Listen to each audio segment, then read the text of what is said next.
중국 코인 탑승합니다. 중국의 변화 중요 체크. 대대적인 삽질 인포테인먼트 예능 다큐 미니 다큐 웹 내레이션 시리즈 구쥐.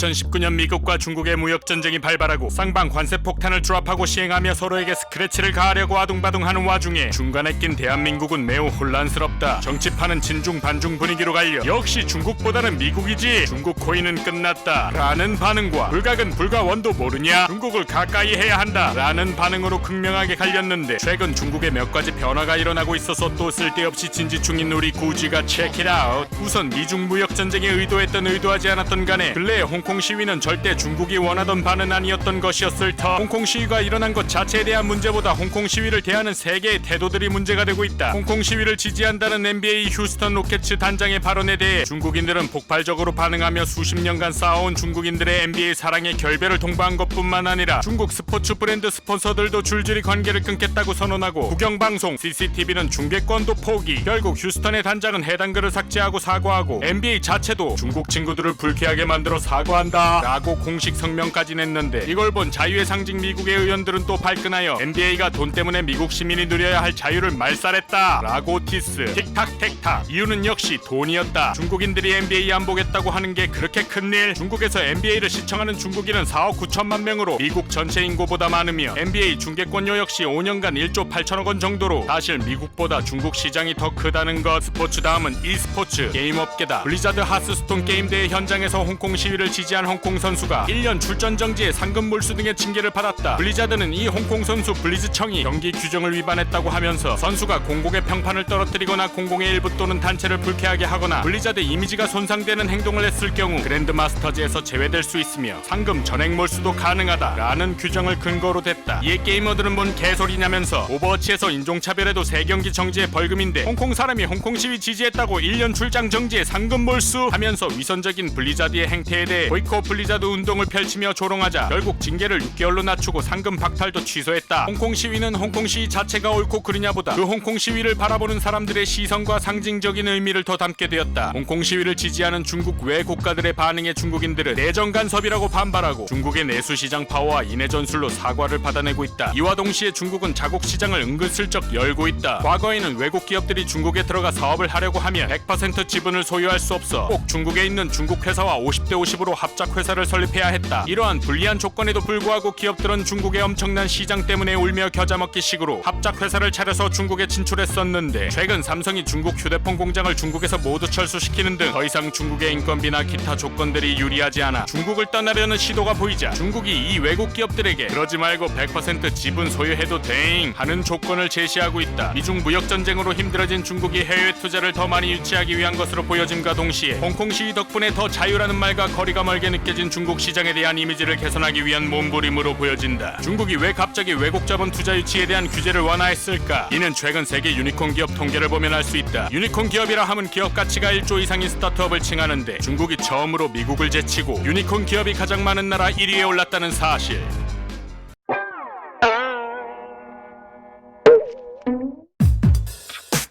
2019년 후른 유니콘 순위에 따르면 세계 유니콘 기업 494개 중 중국 기업이 206개로 1위에 올라 203개 2위 미국을 처음으로 제쳤다. 중국 스타트업 유니콘 알리바바, 디디 추싱, 틱톡, 바이두, 텐센트 등인데, 이들의 성장 초기 중국 정부는 위와 같이 외국 기업들의 외자 유치 제한, GFW, 만리 방화벽, 인터넷 통제 등 외국 기업들에게 다양한 제재와 통제를 가하여 자국 스타트업들의 성장을 도왔다. 이러한 스타트업들의 수가 이제 미국을 앞지를 정도로 많아지고, 되려 중국 스타트업이 외국 기업들을 사버릴 정도로 규모가 커지자 이제 굳이 외국 자본에 대한 규제를 슬쩍 푸는 것은 아닐까라는 추측을 해본다. 하지만 동시에 중국은 자국의 사이버 통제에 대해서는 더 강력한 제재를 가하고 있다. 예를 들면 인터넷 검열 대상의 온라인 여행 플랫폼도 포함하였다는데, 말로는 온라인 여행 거짓 정보 때문이라고 하지만 그것보다는 일반 소셜미디어 플랫폼의 감시에서 여행 카테고리 등 다양한 콘텐츠 플랫폼으로 감시 영역을 넓히기 위한 핑계일 뿐이라는 시선도 있다는. 이렇게 중국은 대외적으로 보여지는 것 외에도 다양하고 복합적으로 중국의 파워를 키우고 있다. 비록 미중 무역 전쟁과 홍콩 시위로 대외적 대내적인 문제가 쌓여가고 있지만 그것만으로 중국이 이제 폭망했다고는 보기 힘들며 이러한 다변적인 변수들을 중국이 얼마만큼 잘 통제하느냐 그리고 중국이 만지는 이 복합적인 변수들을 우리는 얼마만큼 파악하고 이해할 수 있느냐가 중국 코인 탑승하느냐 마느냐 아니면 반만 걸치느냐의 중요 체크가 될 것이다. 이번이 굳이 미니 다큐의 150화이다. 2년 전 2화 나는 중국이 싫다. 그래도 중국을 알아야 하는 이유. 이후 중국을 싫어하는 건 자유이지만 싫어하기만 해서는 안 된다라는 취지로 쓸데없이 100여 개의 콘텐츠를 만들었다. 아무도 알아주지 않지만 혼자 궁금해서 만들어본 것 치고는 그래도 꽤 선방했는데 정말 아무도 알아주지 않는구나.